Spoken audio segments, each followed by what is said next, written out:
So we are a demonstration farm, mostly. We're demonstrating several different kinds of regenerative and sustainable agricultural techniques. A bunch of cool stuff going on. We're rotationally grazing chickens and pigs, and we have small syntropic planting over yonder. We have a really nice greenhouse. We have an urban garden demonstration right over there. Really cool cabin. Got a bunch of stuff going on. So we'll start right here, right next to where Michael and I are currently residing. We brought some chickens in to do some fertilization work, and what we're going to wind up doing is this area here, back behind the cabin and right over there. We're going to demonstrate a pallet of fruit that can be grown in this area. Who do we get to meet here? So I lovingly call him Big Boy. He is our Meishan boar, and he's a very, very loving, big puppy. He's stinky. Yeah, he is quite smelly. Hi, baby. He's a nice guy. He doesn't recognize how big he is a lot of times, so he just loves to play. He really loves to play and run around. Oh my God. Interestingly, they said that in 6 months he'd be spending 70 to 80% of his time sleeping, and he doesn't do that. Because he's happy out here, huh? I tend to think that a lot of the statistics on Meishans are based on less than ideal growing conditions for them. He's here first and foremost because he's a worker here. You know, he roots with his nose, and his habits help to till and aerate the soil a little bit, but also his poop and things like that are really beneficial to adding nutrients for the soil. So he's a little worker, so he's not here for butchering. No, we're not going to butcher him.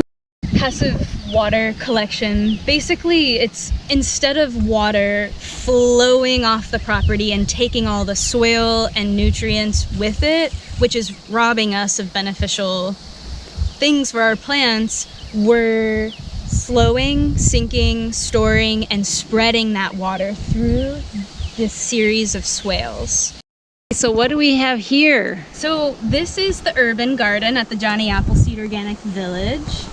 And the idea is that everything we do in here is supposed to mimic an urban environment with the concrete flooring and the metal beds. The idea is that we're using materials that you would normally find in urban environments to create a garden.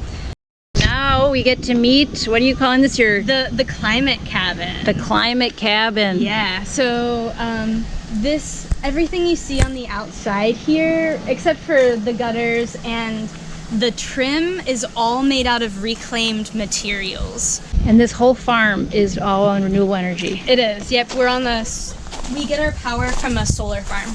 Oh, look at this. Yeah, so everything in here, the wood is yellow poplar, and it's trimmed with red cedar. I designed the interior, so I really wanted to keep it open. We have a composting toilet. This is our gray water recycling system. Behind that window is our shower, and so our shower water goes through this pipe right here and comes out of those slits right there. But this right here is the first phase in cleansing the water.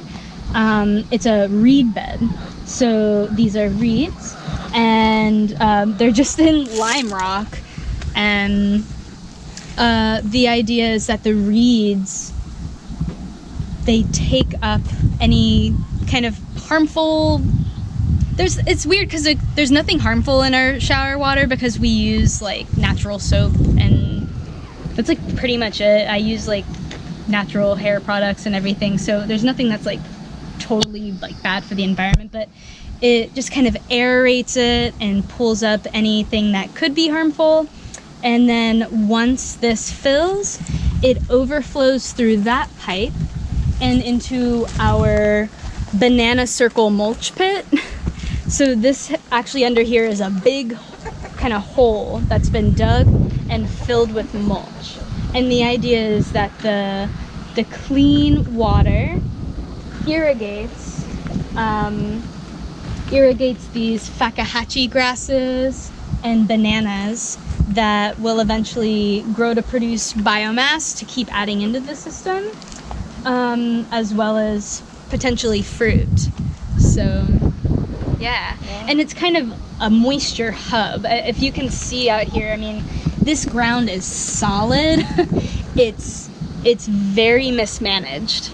It's very kind of dead. The soil is dead here, and this is kind of acting as a moisture hub to as this mulch is breaking down and adding nutrients and allowing water to kind of seep through the landscape. So eventually maybe we could put another garden right next to it and kind of just expand this without having the fear of there not being enough water there, because we can just shower and water it. So